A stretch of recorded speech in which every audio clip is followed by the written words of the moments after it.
noite!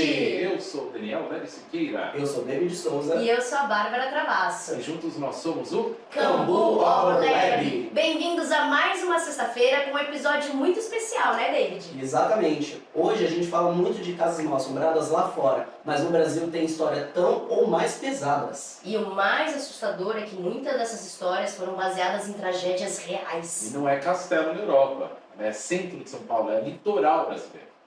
E hoje nós vamos começar falando de uma das histórias mais impactantes do Brasil. Mas antes disso, a gente precisa de alguma coisa. O que será aí que tá faltando? Eu acho que começa com vinho. Hoje não serei eu, vamos ver quem vai ser. Eu quero ser. Vamos lá, eu vou chamar o Frank, ele O tá Frank participante. tá censurado. Opa, Frank aqui, olha pra galera. Vinheta!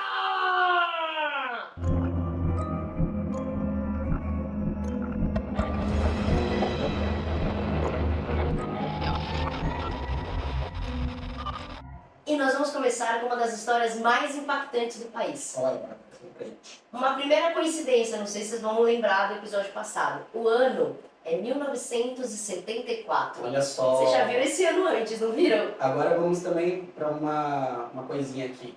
Para quem viu o episódio anterior, o que teve nesse ano de 74? E para quem viu nosso episódio piloto, também repetiu este mesmo em 1974. Tá um ano bacana, né? Aconteceu coisas. Em todo mundo, né? Não só no Brasil, mas no mundo inteiro. A gente pegou histórias aleatórias que batiam essa data. Só que agora no Brasil, o que aconteceu nesse ano? 1974, um incêndio gigantesco toma conta de um prédio. O fogo sobe rápido, pessoas ficam presas em andares altos, algumas tentam fugir pelo elevador e outras se jogam para tentar se salvar. E aí que nasce a história das 13 almas. Ah, e qual é o nome do edifício, para a galera que não conhece? Tem uma galera jovem também que não faz nem ideia da existência, né? O edifício chamava Edifício Joelma. Desculpa, Não tem como não ter referências. Um tema muito pesado com uma referência muito alegre, né? Referência pesada também, claro. Dizem que 13 pessoas ficaram presas dentro de um elevador. O elevador teria parado entre os andares e aí elas não conseguiam sair. As vítimas teriam sido enterradas lado a lado. Depois disso começaram os relatos. Elevador funcionando sozinho, mal-estar em certos andares, passos em corredor vazio, cheiro de queimado anos depois de ter acontecido. E funcionários pedindo demissão porque não conseguiam trabalhar naquele lugar à noite.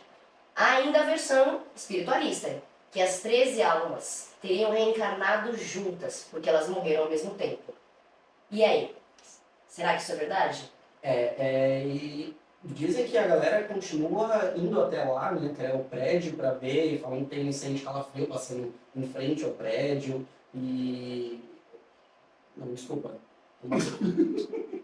Um adendo. Eu tô tentando lembrar que eu vi falando alguma coisa do prédio do não tá mais lá, né? Não, ele tá. Não tá ainda, né? Não existe. E aí ficam nessa de vai da mulher ou não vai da mulher? Eu fiquei, aí deu um lapso, pera. A minha última pesquisa, não sei se ele ainda tava lá. Eu tô achando engraçado novamente o número 13. Que a gente falou no episódio passado exatamente dela, da Winchester, né? Que tinha Exato. Número 13, ela usava. Os degraus, o número de janelas e... 13 pessoas morreram nesse.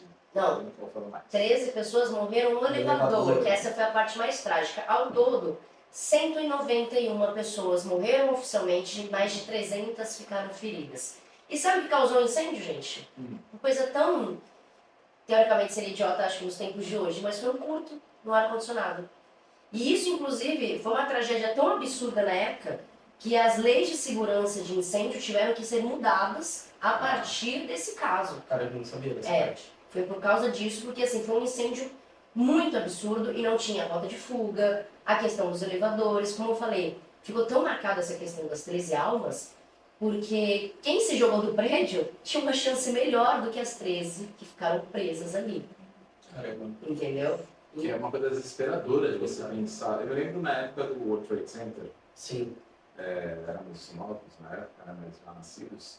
Eu me lembro dos vídeos das pessoas pulando, porque era Sim. isso.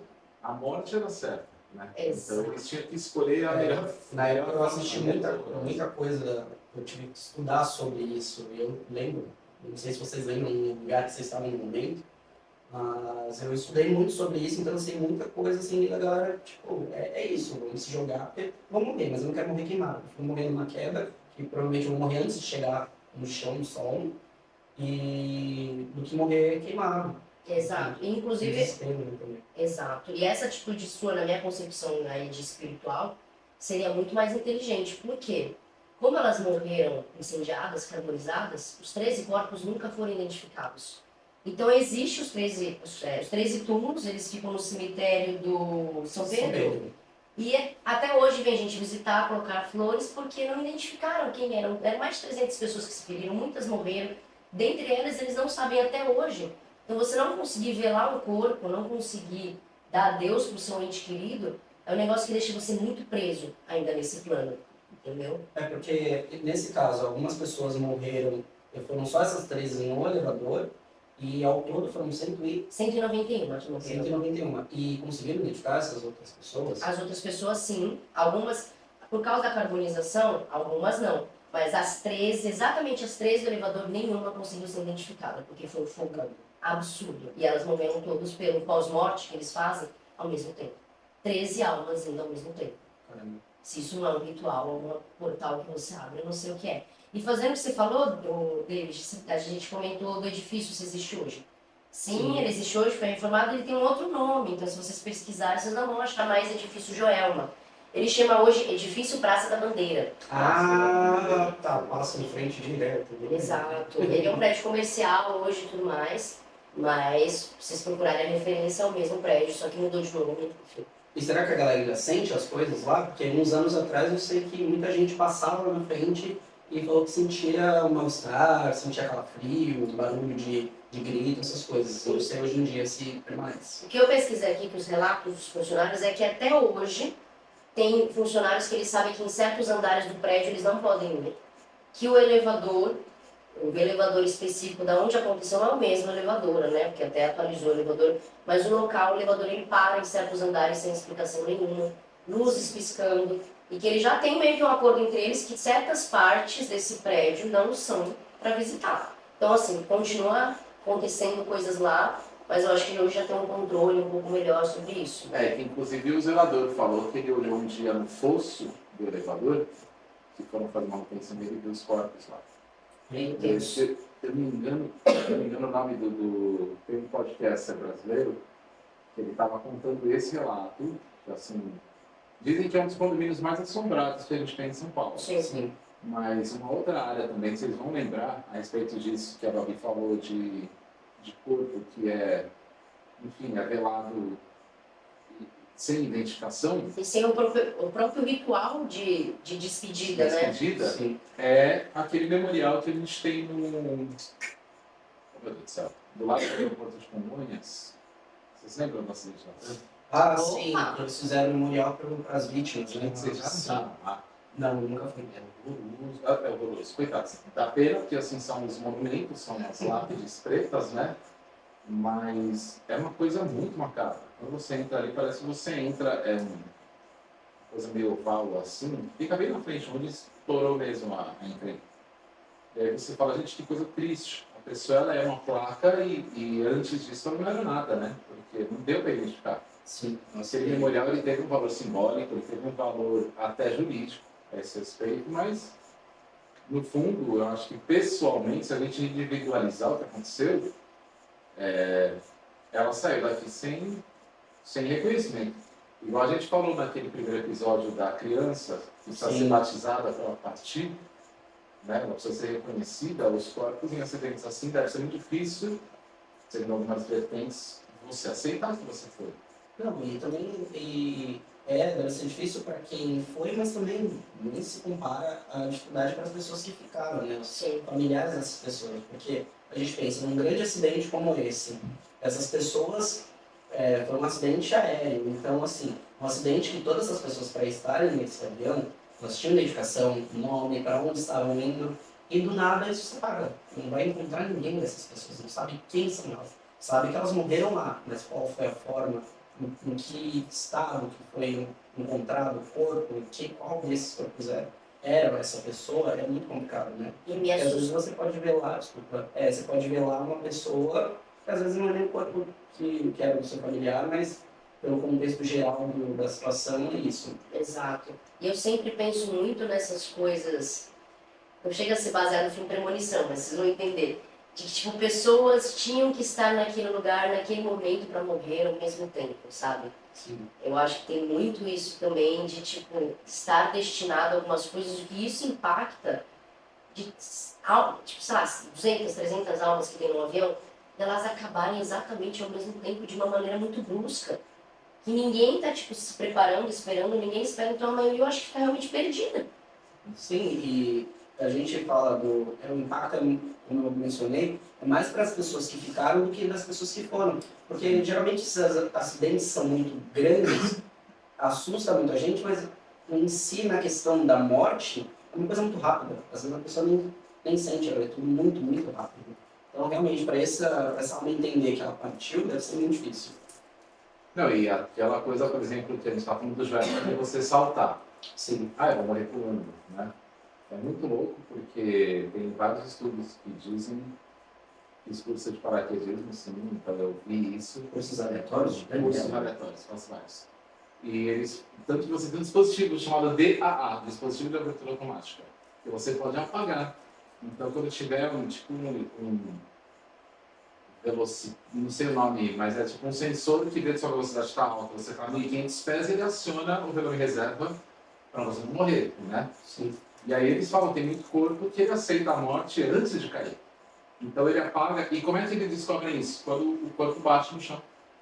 Você não enrijece o músculo, e o músculo, quando batido, ele enrijecido, é uma reação química, física, né, fisiológica, que você tem de defesa.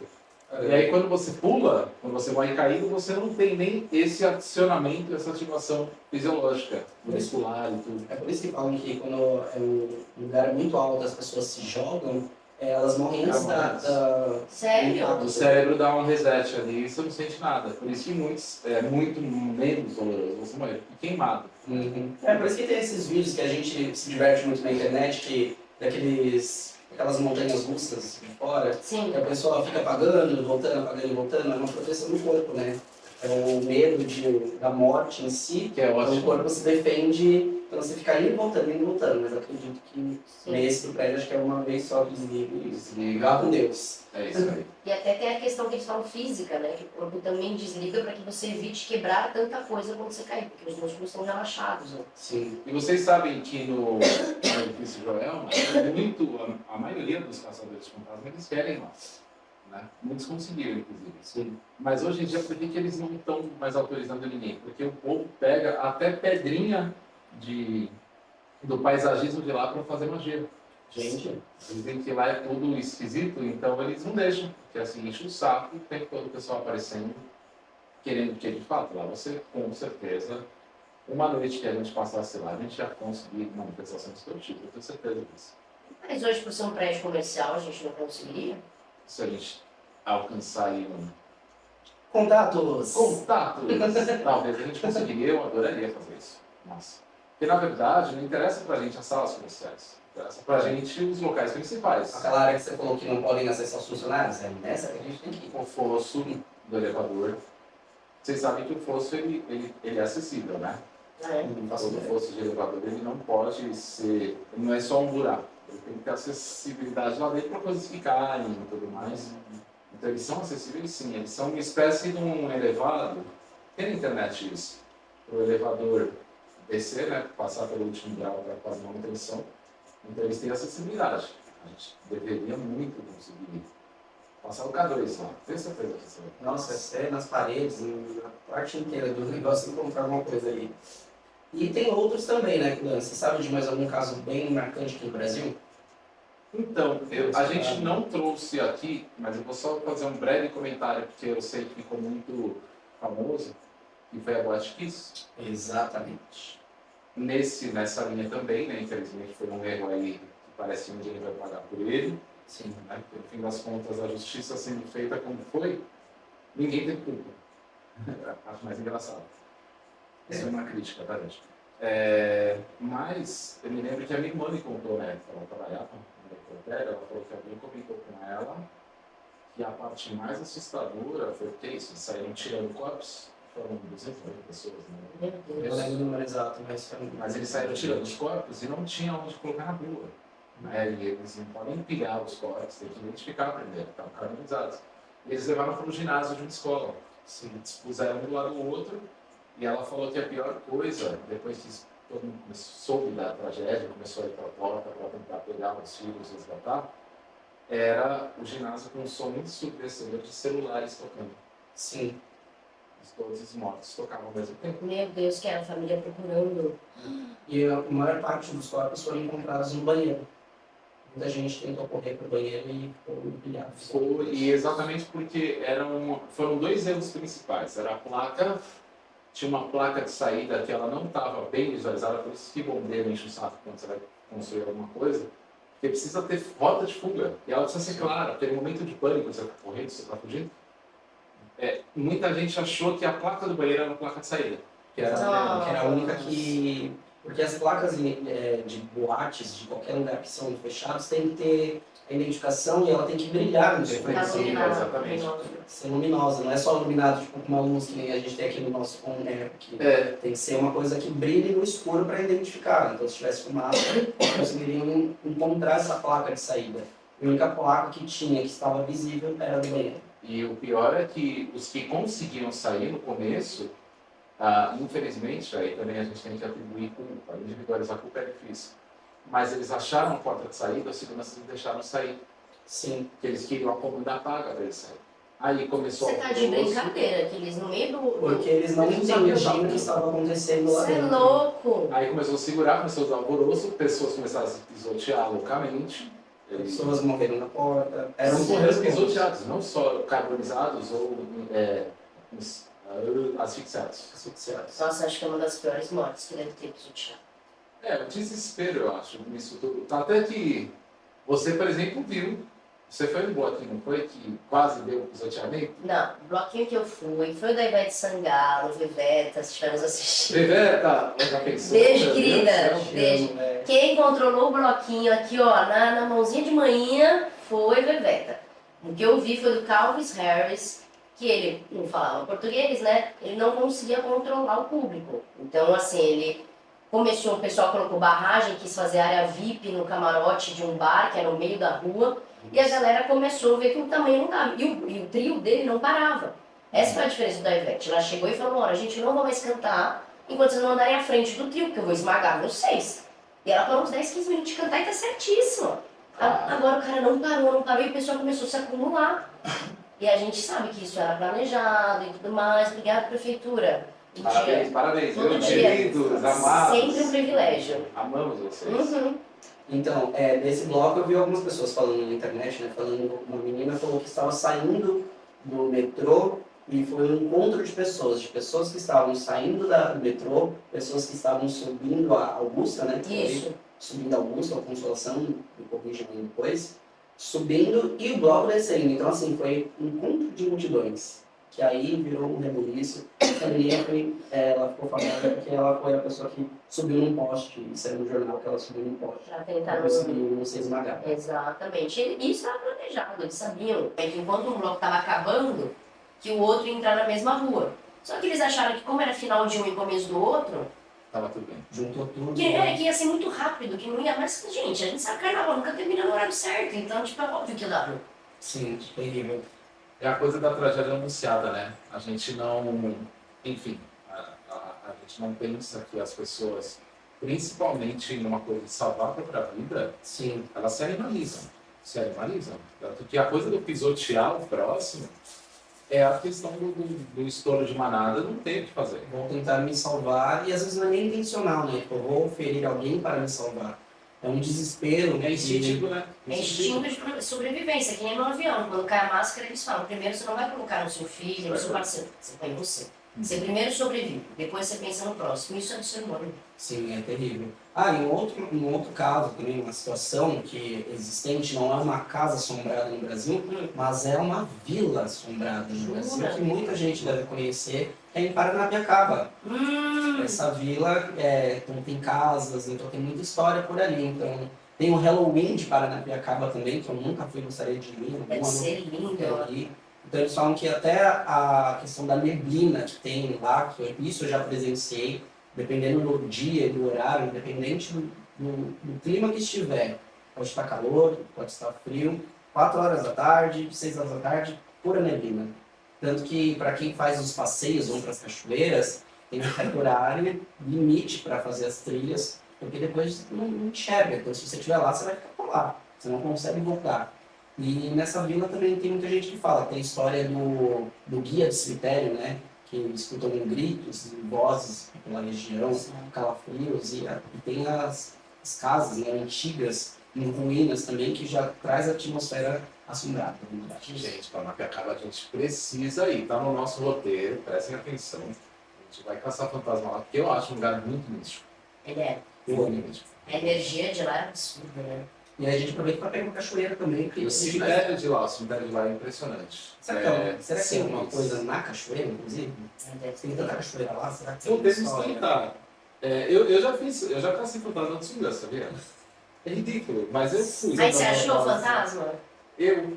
O que mais eu sou Os da fantasmas, exato, os A fantasmas. murta, encontrar a murta que geme na água. Os fantasmas fugiram quando te viram Porque assim. realmente eu pensei, pô, eu tô aqui no meio, tava em Paraty, no meio do bairro, com uma GoPro na mão, uma casa abandonada, eu falei, pode encostar esse barco aí que eu vou. E eu fui, cara, e é muito legal. A gente vai ter que avaliar esses vídeos depois, a gente vai analisar juntos. Mas eu acho super interessante a gente ir para esses lugares. Natureza, para mim, é sempre fácil da gente encontrar fenômeno. Sim, sim. Porque eu acredito que a natureza ela seja um elemento vivo, né? E não tem tanta interferência do homem, né? Não tem prédios, não tem tecnologia em volta dali. É a raiz. Então se aconteceu algo ali, fica ali. Você acha elementos ancestrais na natureza, intocados, que não foram corrompidos pelo homem. Então é uma coisa muito, energia muito tensa. Agora, foca em mim, eu vou falar uma coisa. Agora que vai pegar os dois de surpresa, foca a cara deles, eles também não vão saber. É o seguinte, falando em elementos, a gente está lançando agora, fazendo o nosso primeiro mês, e eu quero avisar vocês que eu recebi uma ligação boa, de um amigo, tá? É o lugar de um amigo querido, mas ele comunicou algumas coisas para a gente ir, ele soube que a gente estava no podcast, para a gente ir visualizar. Depois eu dou mais detalhes para vocês dois, mas vamos tentar fazer 4 episódios aqui e um episódio na rua. Bom, aí esse episódio na rua a gente faz o lançamento na sexta-feira também, mas o pessoal já vê isso acontecer, para a gente não ficar só aqui no estúdio, que é fácil, é cômodo. Falando em estúdio fácil e cômodo, a gente precisa contar da semana passada. Sim, semana passada o vídeo é interessante, o vídeo. Só que foi mais difícil, né, pra gente conseguir gravar. Extremamente complicado, gente. Extremamente complicado. Vocês vão ver algumas situações no vídeo, mudanças de luzes. Devem ter visto já, né? Com certeza já. Eu espero que já tenham E visto. se não, volta lá Sim. pelo episódio anterior. Aí depois você volta aqui. Pelo seguinte, gente, comecem a perceber. Não sei, tá um clima estranho quando a gente gravou. Sim. Agora contem vocês, cada um, as sensações pessoais. Sensações pessoais. Inicialmente, a gente se prepara, tem toda uma preparação aqui. E para quem não sabe, depois a gente pode fazer isso também, um vídeo para mostrar os bastidores um pouco. Parece o nosso estúdio é um cenário bonito, tudo interessante, só que a gente não está num estúdio na Faria Lima, a gente não está num lugar, não, a gente realmente vive o terror, o macabro ali. A gente está num sítio, estamos em Atibaia, e a nossa parte de gravação, onde o nosso estúdio fica, aqui atrás, inclusive onde eu estou vendo, pós-câmeras, pós-as coisas, tem árvores, a gente está numa parte de mata, praticamente. Era dentro do sítio, claro, dentro de uma casa, de um terreno, só que a gente está numa área isolada.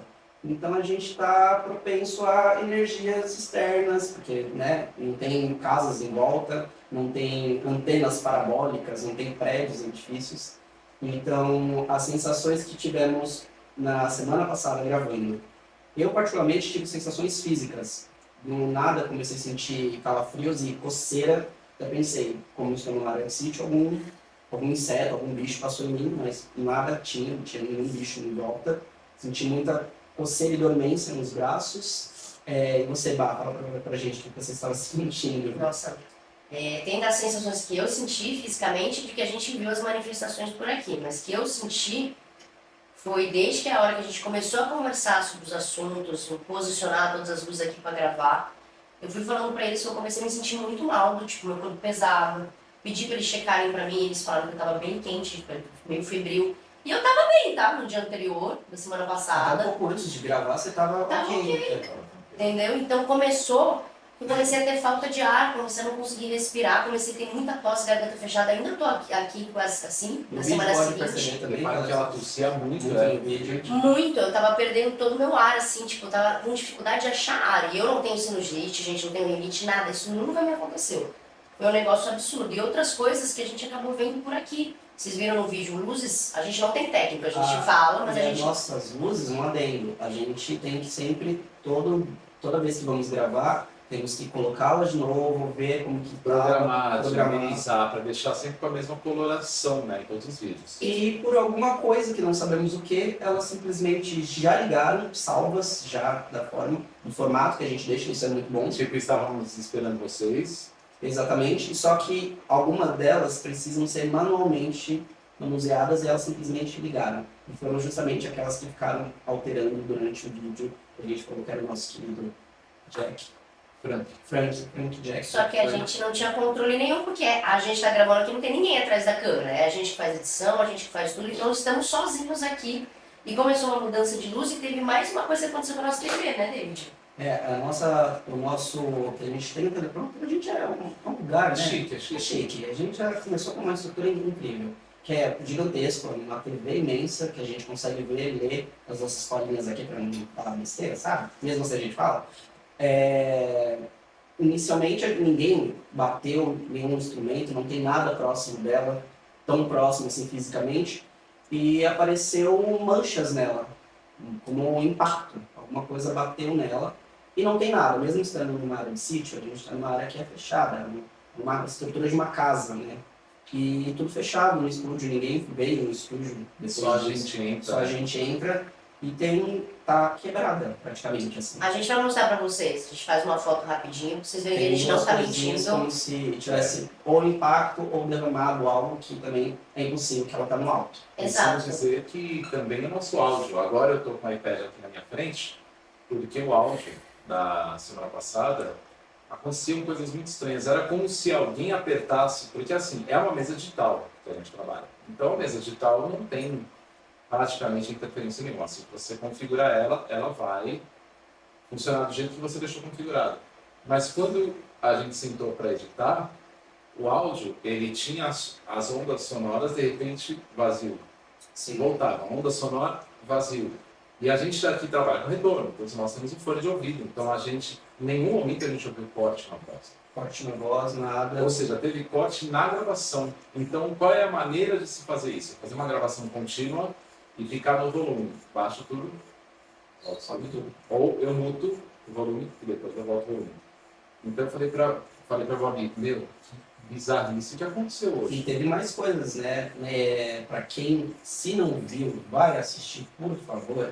Ele mostrou alguns instrumentos que a gente usa, né? O material que a gente usa para visitar casas assombradas e identificar que tem assombrações nesse local. Sim. E um desses artefatos, Era um K2, né? Não, o Spirit Box. o Spirit Box, ele simplesmente precisa de pilha para funcionar. E tem sempre, acontece de ter aquele delay, né? Tipo, tirar a pilha e no visor ainda aparece alguma coisa. Só que já tinha tirado a pilha, ficamos conversando sobre coisas de, nossa, como que tá, a energia tá baixa, né? E ele continuou aparecendo uma frequência. Ele ficou ainda mostrando na tela que tinha frequência de alguma coisa. E ele estava sem pilha há algum tempinho já. E a gente percebeu isso, a gente olhou a tampa aberta, as pilhas embaixo e a frequência ali. E era uma frequência alta. E depois que a gente mexeu, ele só pegou e desligou. desligou. E Tipo, opa, foi com Deus. esqueci aqui o que aconteceu e a gente falou, tava muito carregado. Exato. Então mesmo a gente que entenda do assunto um pouco, a gente tem que se proteger, fechar o corpo. Então tomem cuidado quando for entrar nesse tipo de tema, nesse tipo de assunto. Se protejam, façam uma oração.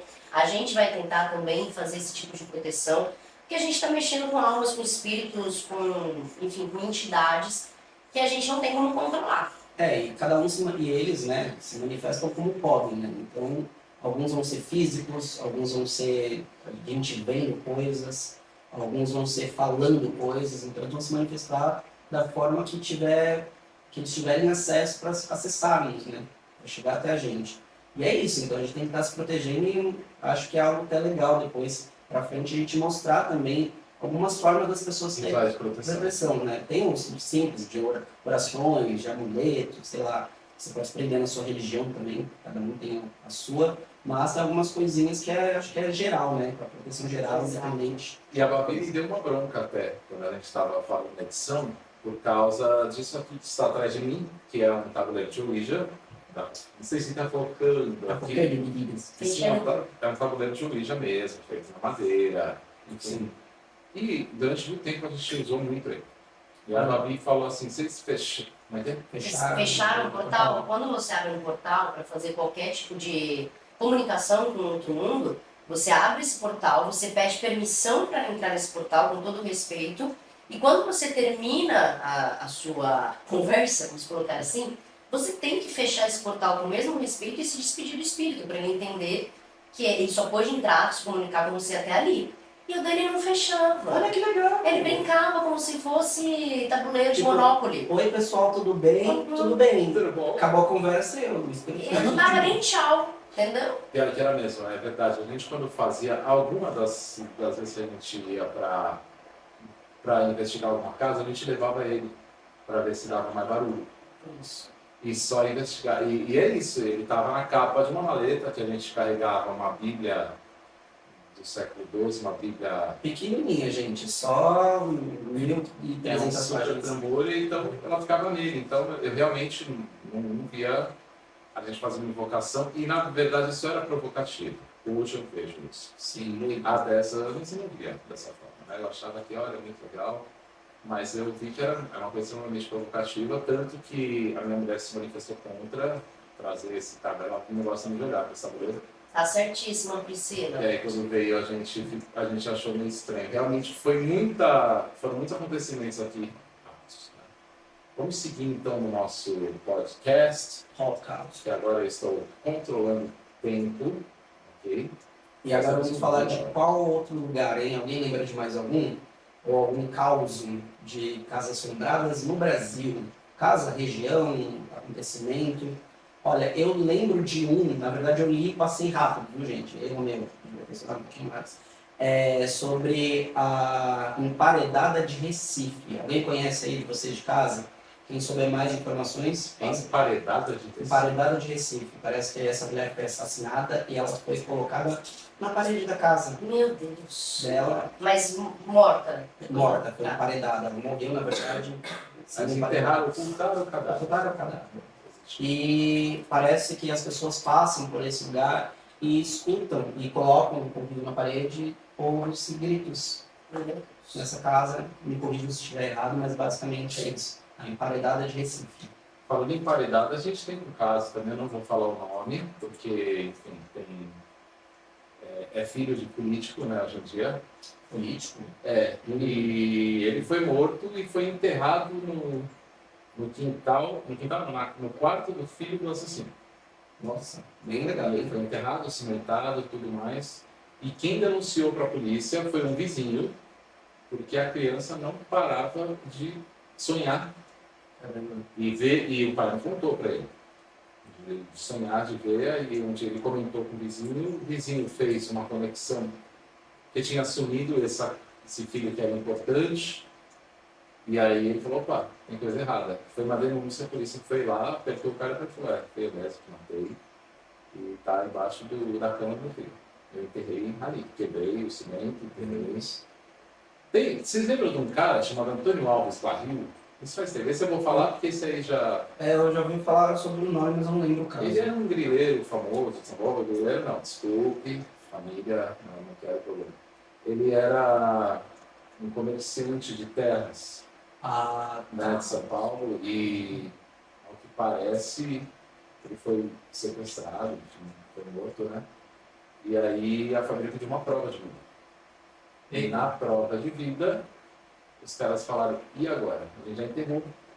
Eles estavam pedindo ainda o resgate. E aí eles enterraram o corpo para tirar a aliança para mandar para a família. Esse caso foi muito macabro, né? Ficou super famoso. Não me lembro de assombrações relacionadas a isso. Tem até rua com o nome dele, né, em São Paulo. Mas eu me lembro do quanto isso é macabro, né? Do quanto isso é... Não, eu achei que ia ser pior, né? Quando você falou que eles enterraram e precisavam de uma prova, de alguma coisa, achei que eles iam mandar um pedaço dele, cara. Não, se estivesse vivo, né? A cara dele Não sei, um dedinho, falar, ó, daqui. Não, mas aí não é é prova de vida. O dedo não é prova de vida. Imagina o dedo de decomposição. É verdade. Aí é prova de que já foi, né? Então tem que ser uma aliança, que foi o que eles acharam. Eu falei, gente, como o ser humano consegue ser cruel dessa forma? É terrível, né, gente? Mas é, acho que daí que nascem os maiores portais, sabe? Da crueldade do ser humano, que ele consegue fazer tão desumano, que ele, tipo, ele entra no lugar do consciente e inconsciente, do tipo assim, ele já abre o mundo da sua alma, da sua humanidade. Isso pra mim é um prato cheio para qualquer espírito, é essa pessoa ideal para ser corrompida. Não, imagina quando essa pessoa vai, né? Porque assim, a gente fala de espíritos, tem muitos espíritos que estão por aí vagando, que eram pessoas boas na vida. Elas estão por algum motivo, porque elas estão presas à carne, à matéria, ou a alguém, ou a forma que ela foi assassinada, por exemplo. Então, e eram pessoas boas. Agora, e se essas pessoas boas já conseguem fazer isso, entrar em contato, assustar muita gente, aterrorizar lugares, mesmo que não intencionalmente, que é a forma dela se comunicar, imagina essas pessoas que não são boas quando essa pessoa faz a passagem. Como que ela vem pra gente, hein? Falando nessa crueldade, eu acho importante, no momento presente, né, na nossa atualidade, a gente destacar um ato que para mim foi das coisas mais grotescas que eu já vi na minha vida, que me deram uma mistura de ódio, com ódio mesmo, mortal, que foi o caso do cachorrinho orelha de Santa Ai, Catarina. nossa. Exatamente. Um ser humano que é capaz de fazer uma coisa desse tipo, com um bicho que é indefeso dessa forma, o que ele merece? Aliás, eu vou deixar uma coisa aqui legal, que eu já falei no Threads, que eu ouvi um monte de confusão lá. Se por um acaso, não quero que aconteça, tá? De jeito nenhum, mas se por um acaso alguém fizer alguma coisa para esses meninos, eu advogo de graça para você. Eu faço a sua defesa tranquilamente. E eu não posso fazer nada, né? Eu não poderia, mas eu ia adorar. Porque eu falo, é um tipo de crueldade contra o inocente que para mim não tem preço, cara. Tipo assim, existe o círculo do inferno que caiba um assassino desse tipo? Tão novos, né? Tipo assim, eram adolescentes. E aí que eu penso que nos Estados Unidos não está tão errado em aumentar, considerar, condenar alguns adolescentes e julgar pelo adulto. Porque Tem alguns que já têm a mente já bem adulta, né? Faz coisas e ficava se camuflando, se escondendo justamente no eu sou uma criança, né? eu sou de menor, eu acho que assim, se a pessoa está corrompida a esse ponto de conseguir machucar sem culpa, e não foi uma morte rápida, a gente sabe que foi um negócio, tipo, eles torturaram o bichinho. Então eu acho que essa pessoa pode estar julgando, pode ser uma coisa da raiva que eu acho que eu e todos nós estamos ainda em relação a esse caso, mas eu não vejo salvação não, não uma salvação real. Eu vejo aquela terapia para mostrar para a internet que a gente está tentando segurar, vamos se vestir de branco. Fazer um vídeo pedindo desculpa. Uhum. E na verdade essa é a questão maior, né? Se a gente levar a lei a sério, que tem obrigação legal, juramento legal, nada vai acontecer. Nada. Porque a gente tem uma coisa chamada, tem uma teoria de aplicação da lei, né? Que a gente chama de teoria da oportunidade ou teoria da ação, que é sobre o lugar do crime ou o tempo do crime. E essa teoria da ação, ele conta a data que ocorreu o crime. Então, por exemplo, um deles é maior de idade hoje. Então, assim, o menor inocente, ele tinha 17,11 meses. Era uma cidade menor. Não responde nem por crime, responde por ato infracional, que é algo análogo a um crime. E também, mas é uma discussão muito complexa. Se a gente for pegar o daquele supermercado também, que pegou o cachorro, não sei se eu posso falar o nome, o cara era maior de idade e não deu nada Pode falar também. que faliu esse mercado, né? Não sei se faliu. Carrefour? Faliu? Faliu? Enfim. Vá falência. Não queremos processo, galera. Mas enfim, se esse cara, que era maior de idade, tem vídeos explícitos, porque os meninos também teve esse argumento de que nenhum vídeo pegava especificamente. Chegava com outro cachorro lá. Eram vídeos soltos, tudo muito longe, não dá pra identificar a cara dos adolescentes nessa distância. Se esse não foi, imagina o outro que estava explícito lá na câmera de segurança do supermercado, o cara maltratando, chutando, e o cara tá solto também. Então, mas o pior é que esse cara, ele tinha uma armadura do mercado, que teve manifestações, né? Teve. Eu já fui em manifestações, não do Manchinha, eu fui em uma anterior de uma igreja evangélica que eles queriam demolir uma casa para construir uma igreja e tinham 18 gatos com filhotes. E aí uma ONG pediu, olha, eu preciso, deixa a gente dar os gatos, vocês vão demolir, me dá uma semana, porque eles fogem e tal. Sim. E aí eles resolveram demolir no dia seguinte. Eles falaram, tá bom, te dá uma semana, demolir no dia seguinte. E aí nós fomos nessa manifestação, quase foi atropelado, passou. Mas esse do Manchinha não teve. Mas a minha questão agora é energeticamente falando. Sim. Porque nós tivemos o país inteiro, pela primeira vez a gente viu uma mistura de macumbeiro, de evangélico, de cristão, de bruxa. Direita, esquerda, centro. Todo mundo. E assim, eu vi trabalhos de quimbandeiros assim, que são reconhecidos, que não é molecada de TikTok, nossa, pesadíssimo com essa molecada. Eles ensinando a acender vela ao contrário, escrever o nome de cada um, várias coisas. E eu falei, é um momento espiritual muito forte para você comprovar se você refinar as suas crenças agora. Porque, tecnicamente falando, direito, juridicamente falando, não vai poder dar nada, no máximo. E só uma coisa que eu peço para os brasileiros, me incluindo, porque nós temos essa mania. Não deixa se perder, gente. O carnaval, ele ludibria. Vamos colocar situações para que o assunto caia no esquecimento, como caiu com tantos outros. Muitos outros, né? Exato. E aí que esse povo, esse povinho, que nunca vai cair a lei sobre eles, porque eles têm o berço de ouro, é aí que eles escapam pelo esquecimento do povo. Então não deixem isso morrer. Não, e não só nesse caso, como em muitos outros casos, entrando um pouco mais no nosso tema, de pessoas ficarem impunes e usa dessa artimanha, né, de ter dinheiro ou não ter a idade, tenta achar brechas na lei para cometer coisas hediondas, né, fazer coisas terríveis por aí. Eu acho que é bizarro, né? E acontece muito isso. E é uma coisa que eu falo, a lei pode te proteger aqui no plano terreno.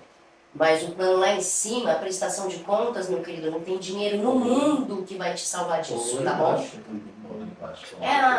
Exato. Mas vem a cavalo. Então fica tranquilo, nesse mundo vocês podem se safar, mas a penitência vem. Vamos falar agora da Ilha da Queimada Grande, para quem nunca ouviu falar. Ilha das Cobras. E não são cobrinhas bonitinhas, cobra d'água, são das serpentes mais venenosas. Do mundo, inclusive é uma ilha que é proibido você entrar. Né? Sério. Só especialistas, só biólogos podem entrar com uma autorização especial. Dizem que teve uma família só que morou nessa ilha. E existe aí na casa dessa família, se você pesquisar. Tem um monte de boneca pendurado. Vou ver se eu acho essa foto que eu fiquei bizarro. Eu fiquei bastante assustado. Até aquele Richard Rasmussen, o biólogo, sim, ele falou sobre essa ilha. E ele falou, os venenos ali matam pessoas à vontade. E parece que foi uma aplicação real, né? Eles colocaram as cobras de propósito para acabar com roedores que tinham na ilha, que não deixavam ninguém viver, porque não parava comida e tinha muita doença, e aí as cobras se adaptaram tão bem que aí agora ninguém pode mais entrar lá, por causa da quantidade. Gente, mas não tinha outro tipo de maneira para acabar com os roedores? Mas fazem sempre isso. Isso é normal, eles fazem aplicações, por exemplo, nós tivemos um problema com colocando um outro problema, daí perde. Que foi o caso dos hipopótamos, dos javalis aqui no Brasil, que estão invadindo plantações, os caras não conseguem mais controlar a quantidade de javali que tem no Brasil. Dizem que javali eles tentaram fazer um corpo que resistisse mais, né, às intempéries e comesse mais coisas, comessem coisas de menor qualidade em momentos de escassez, né, e resistissem mais e a carne fosse boa. Acertaram em tudo, só que eles são tão resistentes, os javalis, que eles se proliferam de uma forma que hoje é considerado praga. Exatamente. Se você não tem um predador comum em qualquer ambiente, você joga um outro ser, você desregula toda a fauna do ambiente. E tudo precisa ter um seu predador para manter um controle das coisas. Eles jogaram um monte de javali, qual que é o predador brasileiro aqui do javali, gente? Oncinha come um ou outro. Mas quando a onça está em extinção, Talvez a gente, Exato. carne de javali é bom, aqueles. é bom, já comi também. Parece de porco, mas é um pouquinho mais duro e mais fortinho. Eu gosto. Que javali é porco, né, gente? Inclusive, o javali, eles são muito violentos. Violentos assim, eles matam uma pessoa rapidamente. Nossa, eu ia morrer muito fácil, porque eu achei ele tão bonitinho. Não, mas aí a gente tem que falar não do javali fofo. Aquele javali com aqueles dentes para qualquer canto. Mas eu ainda acho ele fofo. O tamanho dessa mesa, pesando 300, 400 quilos. Tanto que javali é o único animal do Brasil, não o único, mas assim, é o mais incentivado para abate. A gente tem zonas de abate de javali que caçadores vão, precisa de autorização e tudo mais. Tem quem critica, eu não critico, quem te critica, mas é um fato. Eles precisam disso, né? Eu entendo, mas eu não concordo, porque eu acho que o ser humano é muito autodestrutivo, né? Ele cria um negócio, joga os javalis lá para controlar um negócio que é conveniente para eles, depois vê que eles fizeram besteira, aí eles vão e matam todos os javalis. Tipo, acho que a solução é essa. Tipo, cometi um erro, peraí, vamos exterminar. Gente, mas eu sou a favor da caça, mas eu acho que tem que ser de Eu sunga. não sou não, tá? Não, eu sou a favor, mas Registrado. tem que ser de sunga. Você tem que ir só de sunga. E eu acho que você tinha que ser o alvo também. Não, você pode caçar, mas você não pode usar nada. Vai na mão. Vai na mão. Ah, De sunga. tá. Você quer matar um leão, pode matar, mas vai de sunga. Você não pode ir armado. Temos uma MacGyver, gente. Aí eu sou a favor da caça, não tem problema. Eu acho, não, Quer matar um javali, vai de sunga. Vai lá e fala, vou matar um javali hoje, tá bom. Exato, Vai de não. sunga. Aí eu concordo, eu acho que tem que ser uma briga justa. E comenta pra gente, Dan, voltando ao assunto da Ilha das Cobras, quem é esse faroleiro encontrado morto, hein? Pois é, gente, tem a história de um faroleiro que foi encontrado morto na Ilha das Cobras. Para quem não sabe, faroleiros são aqueles caras que ficam nos faróis das ilhas para mostrar para os barcos que ali é terra, que ali eles podem bater, eles podem encalhar. E tem versões dizendo que ele tentou fugir da Ilha das Cobras, mas outras coisas sugerem ideias até mais estranhas, né? Pescadores relatam que veem luzes nessa ilha, como se o faroleiro ainda estivesse lá, né? Mesmo quando não tinha mais ninguém. E falaram que encontraram o corpo dele de uma forma meio misteriosa. Ele tinha as picadas de cobre e tudo mais, mas se eu não me engano, eu vi em algum relato que foi pós-morte as picadas de cobre. Entendeu? Tipo, não foi enquanto ele estava vivo. Meu Deus! Então, tipo assim, não tem um registro real. Eles deduziram que foram as cobras e tal, foi o mais fato que não tinha ninguém com ele lá. Da forma como ele morreu. Cobras Como é que é quando você come? Come cadáver? Que negócio Fala lá? pra gente. Cobras urubus, não. Então, mas eu não sei se isso é real, aquelas lendas populares também. Falaram que o corpo dele foi achado de uma forma muito misteriosa, que o cara conhecia a ilha, que ele sabia da questão das cobras, mas que é isso, tipo, às vezes o cara pode ter até morrido picado por cobras, mas assim, tá andando na ilha num lugar que ele sabe que não tem cobra, começou a ter um mal súbito, alguma coisa assim. O difícil é não ter ninguém mais lá com ele pra ter uma testemunha. Sim. Alguém que saiba o que pode acontecer, né? E Richard Razão sempre fala que lá as cobras, a Ilha das Cobras, não é que tem cobras no chão, tem cobras caindo das copas das árvores. Você imagina, você tá passando ali bem pleno, cai uma cobra, nossa. Não, eu achei fantástico, assim, dá medo, para quem tem medo de cobra já é um medo a mais, né? Mas dá medo, porque isso daí realmente a gente pensa que é isso. É uma certidão de morte, que você tem uma certidão de óbito fácil lá, se você entrar. O que é importante agora, gente, já estamos encaminhando para os nossos Os nossos 15 minutos finais. Essas considerações finais. Ainda é importante agora a gente deixar claro que o projeto tem pé, tem cabeça, tem uma continuidade, uma periodicidade.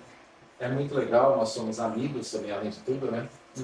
Diz a lenda, né? Diz a lenda. Não todo dia, mas a gente Não tenta. todo dia, mas a gente... Então, essa periodicidade, ela está firmando, mostrando para cada um de vocês esse nosso respeito, nosso carinho que a gente tem por estar aqui, a gente faz uma pesquisa, a gente faz uma construção de roteiro para trazer aqui para vocês, a gente dá a cara a tapa. Por quê? Porque a gente quer criar um conteúdo de qualidade, um conteúdo de entretenimento, mas ao mesmo tempo a gente está lidando com algo que é muito enviesado, não sei se posso falar assim, mas não é uma coisa tão bem aceita. Não é um vídeo de gatinhos brincando, filhotes de gato. Não é aqueles vídeos que viralizam já de imediato, né? Também tem isso, né? São temas que tem muita gente que gosta, mas ainda assim é um nicho muito fechado. Sim. Porque tem muita gente que tem medo, se interessa, mas tem medo, se interessa, mas não sabe como chegar, ou que... por exemplo, eu conheço muitas pessoas que se interessam pelo assunto, que falam, eu não sei porque eu tenho medo de mexer com alguma coisa, e abrir, cortar para alguma coisa, e não saber lidar com isso depois. Exato. Muita gente fica nisso também. Por isso que é bom vocês ajudarem a gente. Sempre que vocês virem vídeos, cortes que a gente está fazendo, divulga, compartilha, comenta. Comentário de vocês é extremamente importante para ajudar o YouTube, o Instagram a entregar para mais gente. Exato. Então, ó, galera, para vocês podem mandar críticas, histórias, o que vocês quiserem, parcerias, para o nosso e-mail cambu é assim, C-A-M, o B-O-O-H, horrorlab, horror, né, gigante, lab@gmail.com. O nosso Instagram é a mesma coisa, cambu, com 2 O's, H, .horrorlab. Instagram, TikTok, YouTube, tudo tá aí, só seguir aqui, tá? Tem link pra tudo. E é isso, gente. É isso, cliquem, comentem, compartilhem bastante, deixem suas histórias, a gente está doido aqui para começar a ler, para começar a responder, interagir com vocês e planejamos que aí dentro de 3, 4 meses os nossos áudios de podcast sejam feitos ao vivo com interação, se a gente tiver público para isso. Exatamente. Aí a gente aumenta a nossa equipe. Exato. Em breve também temos o objetivo de estar nas plataformas de áudio, né? Sim. Exatamente, porque somos um podcast, não é mesmo? Não só videocast. Exato. Mas para isso a gente depende do apoio de vocês, gente. Para vocês uma curtida é muito rápido, mas pra gente vale tanto, vale que a gente tá conseguindo, sabe? Então continuem apoiando, se não quiser apoiar tudo bem, mas se manifestem. Pode xingar a gente, não. É isso então, pessoal. Vamos finalizando aqui mais um episódio. Muito obrigado por quem continuou com a gente por 1 hora, quase, mais de 1 hora. Com a gente até aqui. Até o final. Muito obrigado e até a semana que